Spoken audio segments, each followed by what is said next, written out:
Hello everyone, my name is Ishrat Wahab. I am an assistant professor in the Department of Tourism at Karan City College, Bangalore, and I will be teaching Geography of Tourism.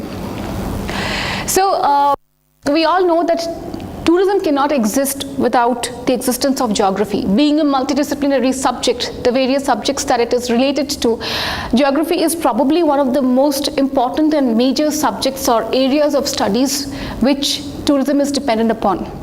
When we are talking about tourism, there are various components of tourism that we need to emphasize on, and out of these there are 5 basic components of tourism, out of which the most important component of tourism is attraction.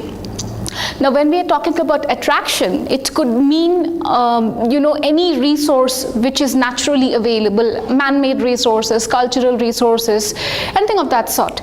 So these are the pull forces, or these are the products which pulls tourists towards them, or which compels or attracts tourists to visit them. So when it comes to geography, I think any landform, any form of water body, the topography, anything of that sort always falls under geography. Today we will be emphasizing on a different aspect of geography. This is one of the most basic things that we need to learn. We need to teach students, and students need to learn as a part of the tourism curriculum. So today we will be talking about the importance of latitudes and longitudes, how they play a role, the basics of latitudes and longitudes first of all, and how they play a role in dividing the earth into various climatic zones and time zones. So as we start off, you would probably be able to see this circle, roughly a circle which is made on the board. So this is representing the shape of the earth. Now let me please tell you that the shape of the earth is not round. It is definitely not oval. It is not round, first of all. It has a particular shape where the top part of the circles are actually a little flat compared to the central or the middle part of the circle, which is a little bulged out, and this can be determined when we calculate the diameter. Now let us consider the directions: north, south, east and west.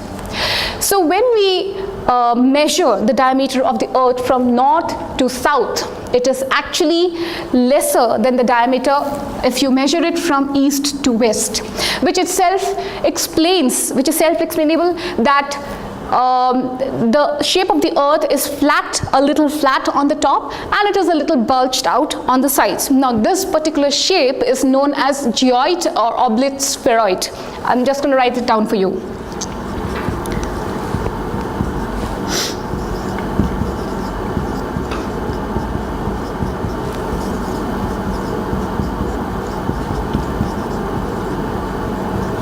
Right.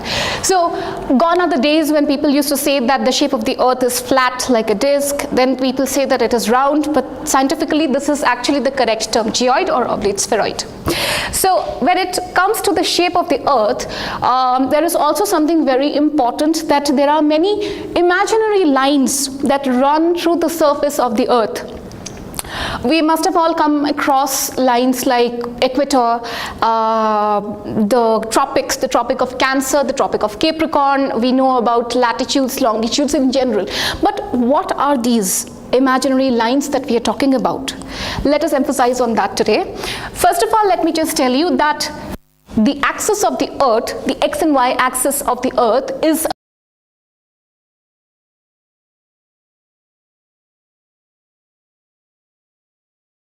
it is little tilted, and the angle in which it is tilted is 23.5 degrees. Okay, roughly 23.5 degrees. So I'm just going to draw the axis over here. Let us consider this axis that runs from north to south, x and y axis of the earth, to be tilted at an angle of 23.5 degrees. And I'm sure all of us, when we notice at the globe in general, it is always a little tilted towards one side, and eventually due to the rotation and revolution from this angle, it comes to the other side. It starts getting tilted to the other side. So now we have the axis. So we have a lot of, as I've already mentioned, we have a lot of imaginary lines that run through the earth. Now there are these set of lines that run from east to west. Okay, and then there are the other sets of lines that run from north to south. So let us learn about what these lines are. So any line that runs from east to west are always parallel, because when you consider earth as a ball, any line that runs from east to west is eventually going to circumnavigate and it will come as a circle. So these lines are basically running parallel to each other. The most important line that runs east to west, very well known to people, anyone and everyone would know about it, is the equator. Okay, this is known as the 0 degree parallel of latitude. Okay, the 0 degree latitude. Now what is the most important thing about this line is that it divides the earth into two equal halves. It divides the topmost portion into the northern hemisphere and the lower portion into the southern hemisphere. So there are many lines which are running parallel to the equator. I'm just going to draw some for you.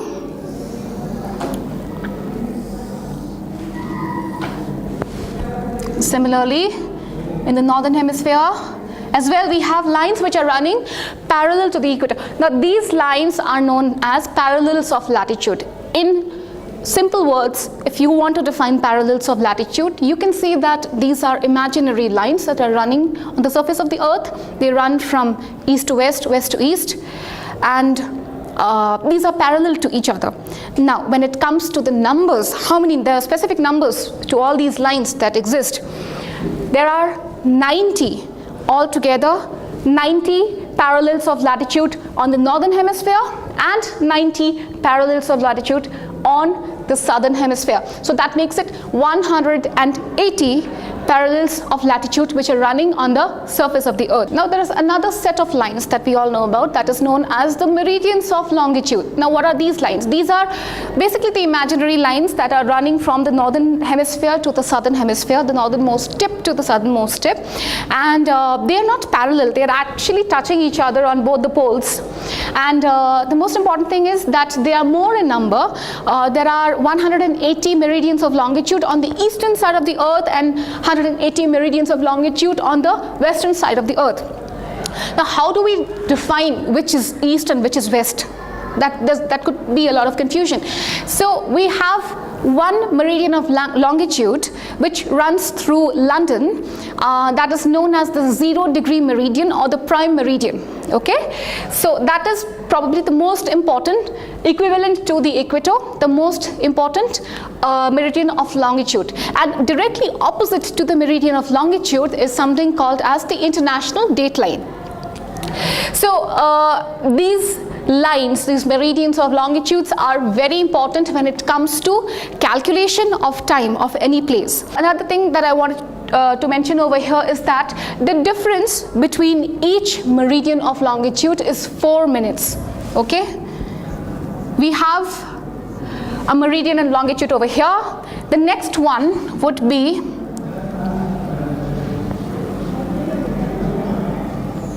at a gap of 4 minutes. Now 360 into 4 comes up to 24 hours. That is how these meridians of longitudes divide the earth into various time zones.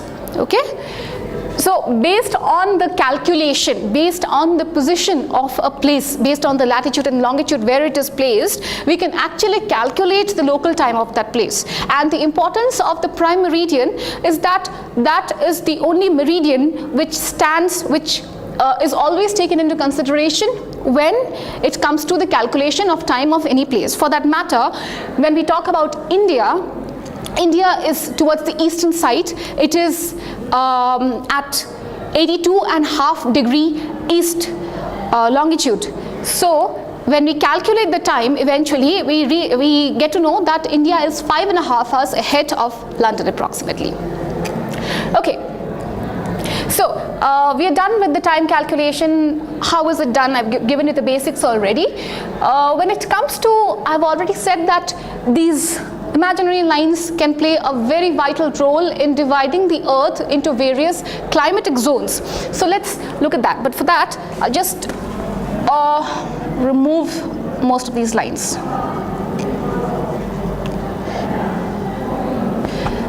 As we know that climate is also one of the deciding factors for tourism. Pleasant climate is something that people really look at. But yeah, then there are other forms of tourism which are known as extreme tourism, where people want to go to places where there are extreme forms of climate. It could be extreme heat, extreme cold, extreme rainfall. But then when it comes to mass tourism, or the herd population where they go, they basically look for places which have very pleasant temperature. So as we can see that I've drawn certain lines. Now these lines have their own specifications. The most important line, as I have already mentioned, is the 0 degree latitude, which is the equator. Next comes the next latitude, which I will be marking out for you, is 23.5 degree north latitude. Similarly, we have 23.5 degree south latitude. We have 66.5 degree north. We'll mark 66.5 degrees south, and then we have the poles. These stand at 90 degree. As I had already mentioned, there are 90 on the northern hemisphere, 90 on the southern hemisphere. That makes it 180 altogether. Okay. Now when it comes to the climatic zones of the earth, a lot of it depends upon upon the shape of the earth. As I had already said, that the shape of the earth is a little bulged out on the center, and it is a little flat on the top. So for example, if I draw the sun over here, and if these are the rays of the sun, I've already said that the shape of the earth is a little bulge towards the center, which means that the closest to the sun is the central part of the earth. Which is the central part of the earth? The place through which the equator runs. Okay? So since this is the closest part of the earth that is to the sun, this part is the hottest as well. Okay?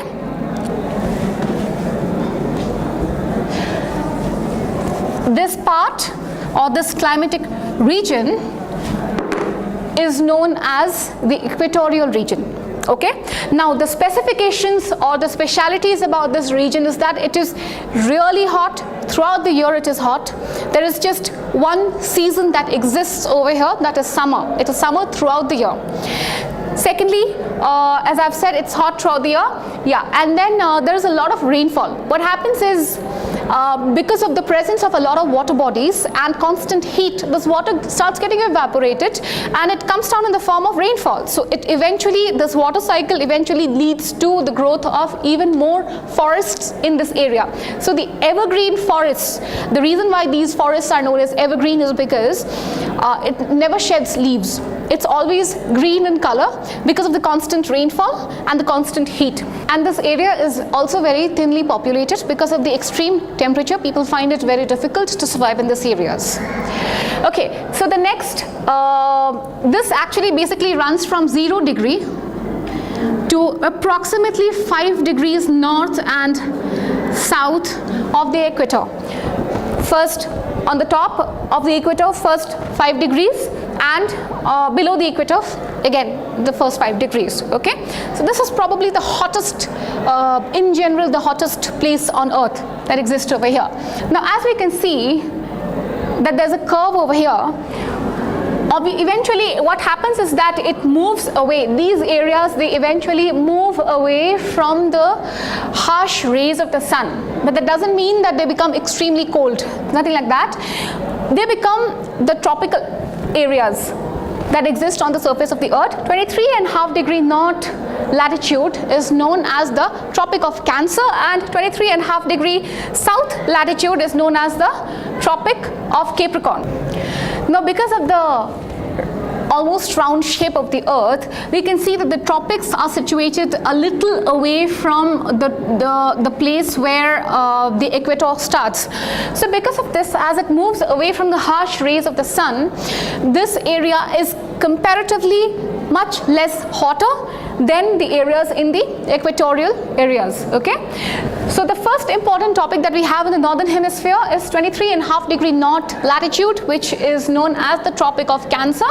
And when it comes to the southern hemisphere, the Tropic of Capricorn, it's 23.5 degree south latitude.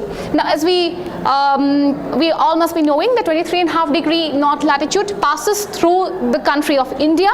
It runs almost straight from Gujarat to Madhya Pradesh. It goes through West Bengal and a lot of other states as well.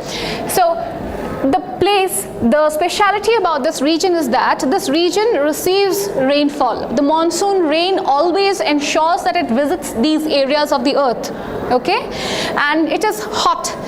The summers are prolonged and winters could be mild at certain places, and they are also harsh in other areas. Okay, so these places are actually very good for growing crops. When it comes to growing of crops, I believe rice, barley, tea, coffee, jute, a lot of these crops can be grown in these areas.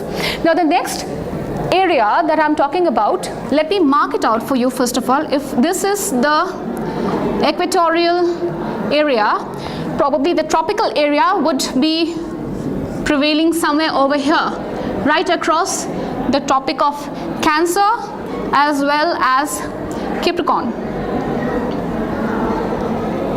Okay, after we cross the Tropic of Cancer and Capricorn, we reach the Arctic and the Antarctic circles. It basically roughly lies around 66.5 degree north and south latitudes.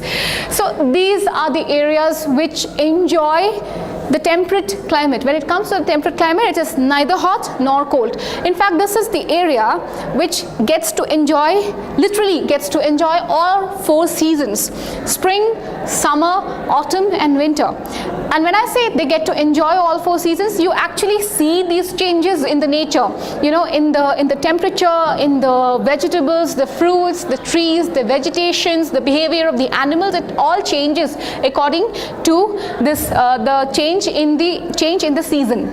Okay, so these areas are actually very good for growing fruits and vegetables. Okay, the countries that fall in this area, or the continents that fall in this area, are certain parts of USA, Europe in general, South America, South Africa, parts of Australia. So all these are the countries that actually get to enjoy all four seasons that exist. Okay, now as we move towards the top or towards the bottom part of the surface of the earth, we reach the tundra region. This region is very close to the poles and it has it's very cold actually. Parts of Russia falls in this area, and not much of vegetation is found. There will be many, basically the shrubs or short trees that grow in this area. So Russia is basically one country which is, covering this area. It's known as the tundra region. I'm just going to mark it out for you once again.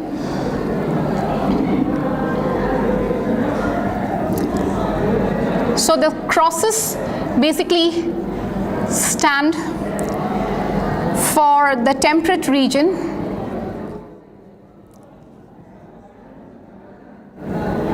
and tundra region is somewhere over here.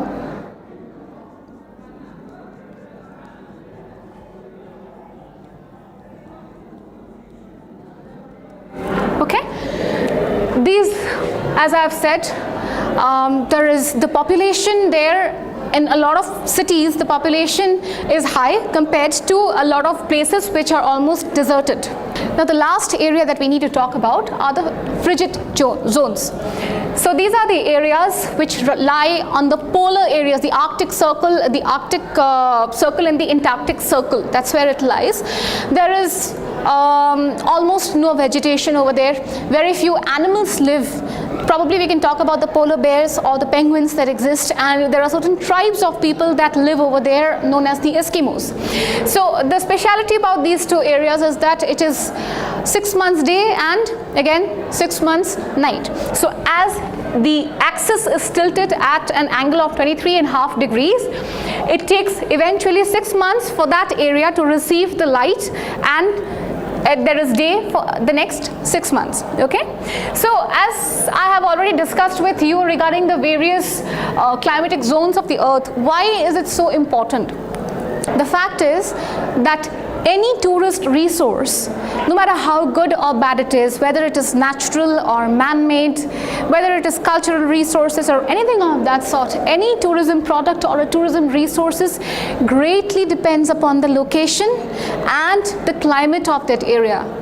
No matter how good or beautiful a place is, if it has extreme climate, probably a lot of common people would not want to visit that place. That is why the climatic regions of the earth is so important for a student of tourism, because you as a tourism student, or you as a future tourism professional, need to know about how these climatic regions can have a positive or a negative impact at a tourist resource that already exists, or an upcoming tourist resource which is yet to be discovered. And when it comes to the meridians of longitude, it is very important for you to know that you need to learn how to calculate time. If you have a passenger who's traveling from Delhi to Abu Dhabi, from there he is traveling to maybe Switzerland, or maybe to Germany, Frankfurt in Germany, you need to know whether he is going to earn time or he is going to lose time. So the basics need to be very clear. Only then you will be able to do the major calculations which will come on your way. Thank you so much.